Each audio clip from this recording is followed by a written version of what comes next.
السلام علیکم second year. آج کے ہمارے لیکچر کا ٹاپک ہے زرعی اور حقیقی خام ملکی پیداوار۔ ٹھیک ہے، آج ہم لوگوں نے ریئل جی ڈی پی اور نامنل جی ڈی پی کے بارے میں پڑھنا ہے۔ ٹھیک ہے، ہم لوگوں کو پتہ ہے کہ ہم لوگ کسی بھی ملک کی معاشی کارکردگی یا اکنامک اسٹیبلٹی کا اندازہ اپنی خام ملکی پیداوار سے لگاتے ہیں، اور یہ خام ملکی پیداوار ہمیں فائنڈ کرنے کے لیے ہمیں کچھ میتھڈز اپلائی کرنے پڑتے ہیں۔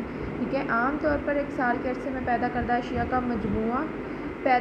اشیاء کا جو مجموعہ ہوتا ہے وہ حقیقی خام ملکی پیداوار کہلاتا ہے۔ ٹھیک ہے، پیداوار تو کیونکہ ہر چیز کو پیمائش کرنے کا جو طریقہ ہوتا ہے یا پیمانہ ہوتا ہے وہ سیم نہیں ہوتا۔ فار ایگزامپل، جیسے ہم لوگ جو دودھ ہے وہ لیٹرز میں میئر کرتے ہیں، اور ویسے جو ویجیٹیبلز اور فروٹس ہیں ان کو ہم لوگ کلو گرام میں میئر کرتے ہیں۔ اسی طرح سے سب کو الگ الگ میئر کیا جاتا ہے۔ جب ان کے میئرمنٹس سیم نہیں ہیں تو ان کو آپس میں کاؤنٹ کرنا مشکل ہوتا ہے۔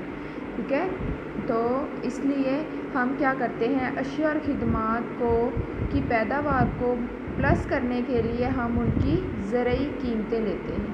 ٹھیک ہے، تو ہم ان کی کیا لیتے ہیں، زرعی قیمتیں، تو ان کی زرعی مالیت لینے کی وجہ سے ہم اس کی پیداوار کو زرعی خام ملکی پیداوار کہتے ہیں۔ ٹھیک ہے، تو ان کی ڈیفینیشنز بیسیکلی جو ریئل جی ڈی پی اور نامنل جی ڈی پی کی ہے وہ یہ ہے کہ جب ہم جو ہماری خام ملکی پیداوار ہے اس کو اگر اشیاء اور خدمات کی پیدا کردہ اشیاء اور خدمات کا مجموعہ لیں گے تو وہ حقیقی خام ملکی پیداوار ہوگی۔ اگر ہم اس کی قیمتوں زرعی مالیت کے حساب سے ان کو ایڈ کر رہے ہیں تو وہ کیا ہوگی، زرعی خام ملکی پیداوار۔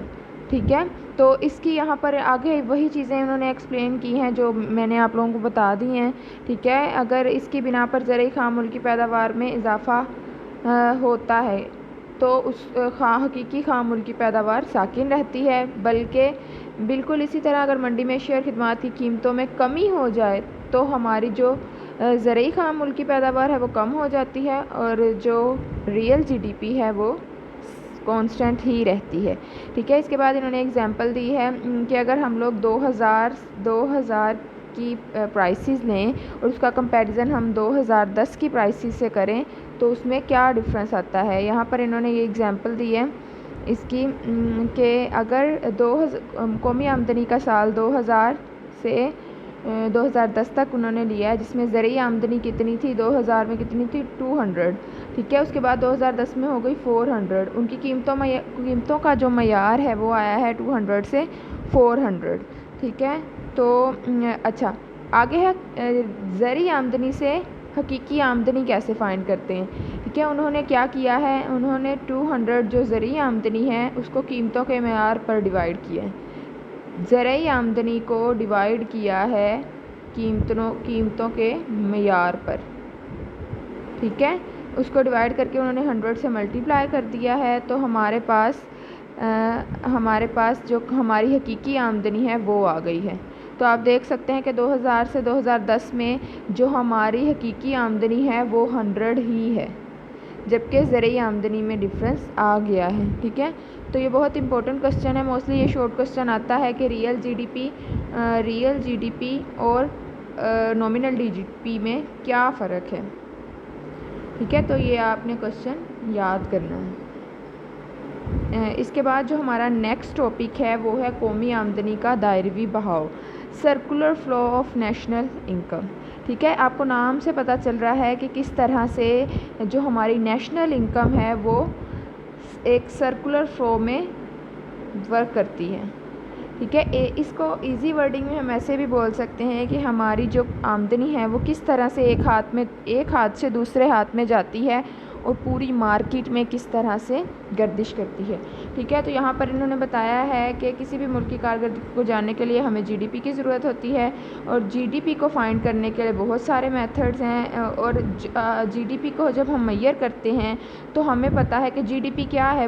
کسی بھی ملک میں ایک سال کے عرصے میں اشیاء اور خدمات جو پیدا ہوتی ہے وہ جی ڈی پی کہلاتی ہے۔ تو اس جی ڈی پی کو پیدا کرنے کے لیے افراد جو ہیں ملک کے وہ ان کی جو آمدنیاں ہوتی ہیں اور ان کے اخراجات کو معیر کیا جاتا ہے. ٹھیک ہے، تو موجودہ افراد کی کل آمدنی اور ان کے کل اخراجات کے پیش نظر ہم لوگ GDP فائنڈ کرتے ہیں. ٹھیک ہے، تو ایک طرح ہمارے پاس اب 2 پورشن ہیں، ایک ہے قومی آمدنی اور دوسرا ہے کل اخراجات. ٹھیک ہے، جو ہماری قومی آمدنی ہوتی ہے وہی ایک کی تو آمدنی ہوتی ہے اور دوسرے فرد کی وہ اخراجات بن جاتے ہیں. ٹھیک ہے، تو ان دونوں صورتوں میں سے کسی بھی صورت کو اگر خام ملکی پیداوار کی وضاحت کی جائے تو ملکی معاشرتی کارکردگی کا اندازہ بخوبی لگایا جا سکتا ہے. ٹھیک ہے، تو یہاں انہوں نے بتایا ہے کہ خام ملکی پیداوار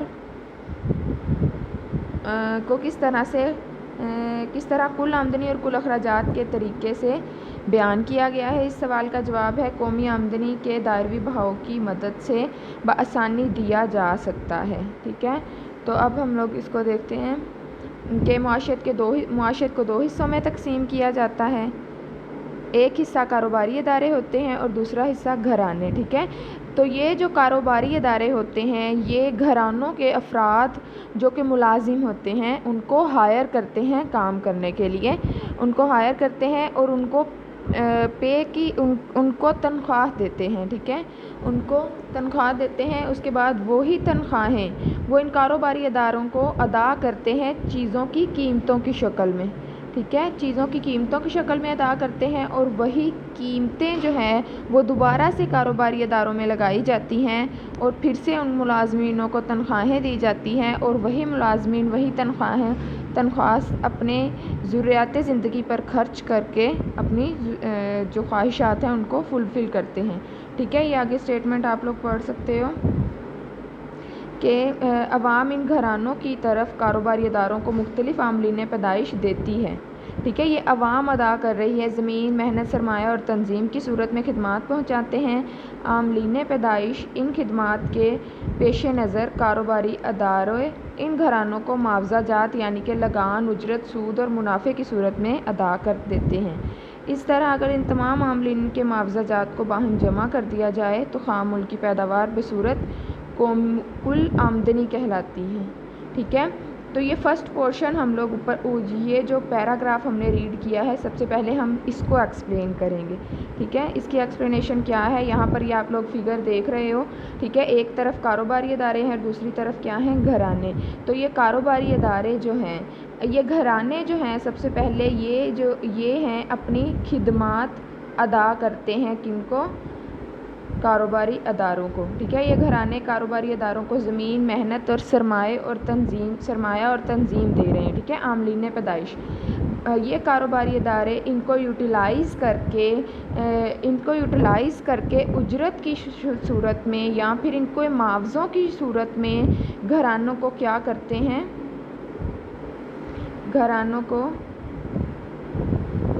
لگان، اجرت، سود اور منافع دیتے ہیں. ٹھیک ہے، تو ایک طرف یہ گھرانے اپنی خدمات دے رہے ہیں اور دوسری طرف کاروباری ادارے ان کو معاوضہ دے رہے ہیں. تو یہ جو سارا اوپر والا پورشن ہے، یہ اوپر والا جو پورشن ہے یہ ہے کل آمدنیوں کا مجموعہ. ٹھیک ہے، یہ جو گھرانے ہیں یہ ان سے اپنی آمدنی لیتے ہیں اور کاروباری ادارے ان کی چیزوں کو یوٹیلائز کر کے اپنی آمدنیاں حاصل کرتے ہیں. ٹھیک ہے، تو اس اوپر والے پورشن کو ہم کیا بولیں گے، کل آمدنیوں کا مجموعہ. ٹھیک ہے، جو دوسرا پیراگراف ہے ہمارے پاس وہ ہے کاروباری ادارے عاملین پیدائش کی مدد سے پیدا کردہ اشیاء اور خدمات کو فروخت کر کے منڈی میں پیش کرتے ہیں. اس کے بعد جو عوام ہے وہ اپنی ضروریات کو پورا کرنے کے لیے منڈی میں موجود اشیاء اور خدمات خریدتے ہیں. ٹھیک ہے، اس کے عوض وہ قیمت ادا کرتے ہیں اور یہ قیمت انہی کاروباری اداروں کے پاس واپس چلی جاتی ہے جو انہوں نے معاوضوں کی شکل میں ادا کی تھی. ٹھیک ہے، اس کے بعد ہے اس طرح اگر اشیاء اور خدمات پر کیا جانے والا عوام خرچ باہم جمع کر لیا جائے تو ملکی پیداوار کے کل اخراجات سامنے آ جاتے ہیں. ٹھیک ہے، تو یہ جو ہمارا سیکنڈ پورشن ہے، سیکنڈ پیراگراف تھا وہ تھا اس ڈائیگرام کا نیچے والا پورشن. ٹھیک ہے، یہاں سے جو گھرانے ہیں وہ کیا کرتے ہیں، جو کاروباری ادارے ہیں ان کو اشیاء پہنچاتی ہے. ٹھیک ہے، وہ گھرانوں کو اشیاء عطا کر رہی ہے جس کے بدلے میں یہ جو گھرانے ہیں وہ کیا کرتے ہیں، گھرانے ان کو قیمتیں ادا کرتے ہیں، اشیاء اور خدمات کی قیمتیں. یہاں پر انہوں نے لکھا ہوا ہے اشیاء اور خدمات، کاروباری ادارے انہیں اشیاء اور خدمات ادا کرتے ہیں اور گھرانے انہیں بدلے میں قیمتیں ادا کرتی ہیں. ٹھیک ہے، تو یہ سارا پورشن آپ لوگوں کو یہ ایرو کے نشان نظر آ رہے ہیں اور آپ نے ڈائیگرام بناتے ہوئے ان ایروز کو اچھے سے دیکھنا ہے کہ ان کا رخ کس طرف ہے، اسی وے سے آپ لوگوں نے یہ ایروز لگانے ہیں. ٹھیک ہے، تو آپ یہ سارا پورشن آپ لوگ دیکھ سکتے ہو. جو نیچے والا پورشن ہے یہ کس کے بارے میں ہے، اخراجات کے بارے میں. ٹھیک ہے، تو اگر اس سارے پورشن کو پلس کر لیا جائے تو ہمارے پاس پوری قوم کی جو اخراجات ہیں وہ آ جاتے ہیں. ٹھیک ہے، تو آپ اگر جنرلی اس ڈائیگرام کو دیکھو تو یہ ہے قومی آمدنی کا دائروی بہاؤ. ٹھیک ہے، قومی آمدنی کی سرکولیشن، کہ قومی آمدنی کس طرح سے ایک ہاتھ سے دوسرے ہاتھ میں گردش کرتی ہے. ٹھیک ہے، تو یہ جو سب سے پہلے یا آپ لوگ اب اوور آل ڈائیگرام کو دیکھو کہ گھرانے جو ہیں وہ اپنی خدمات انہیں ادا کرتے ہیں، اس کے بعد وہ انہیں پیسے ادا کرتے ہیں. یہی پیسے گھرانے اپنی ضروریات زندگی پر خرچ کرتے ہیں جو کہ کاروباری اداروں کے پاس چلے جاتے ہیں اور اشیاء اور خدمات خریدتے ہیں اور انہیں قیمتیں ادا کرتے ہیں. ٹھیک ہے، تو یہ ہوتی ہے سرکولیشن، جس طرح سے یہ جو قومی آمدنی ہے کس طرح سے ایک ہاتھ سے دوسرے ہاتھ میں گردش کرتی ہے. ٹھیک ہے، تو اس کی ایکسپلینیشن ہے نیکسٹ بھی.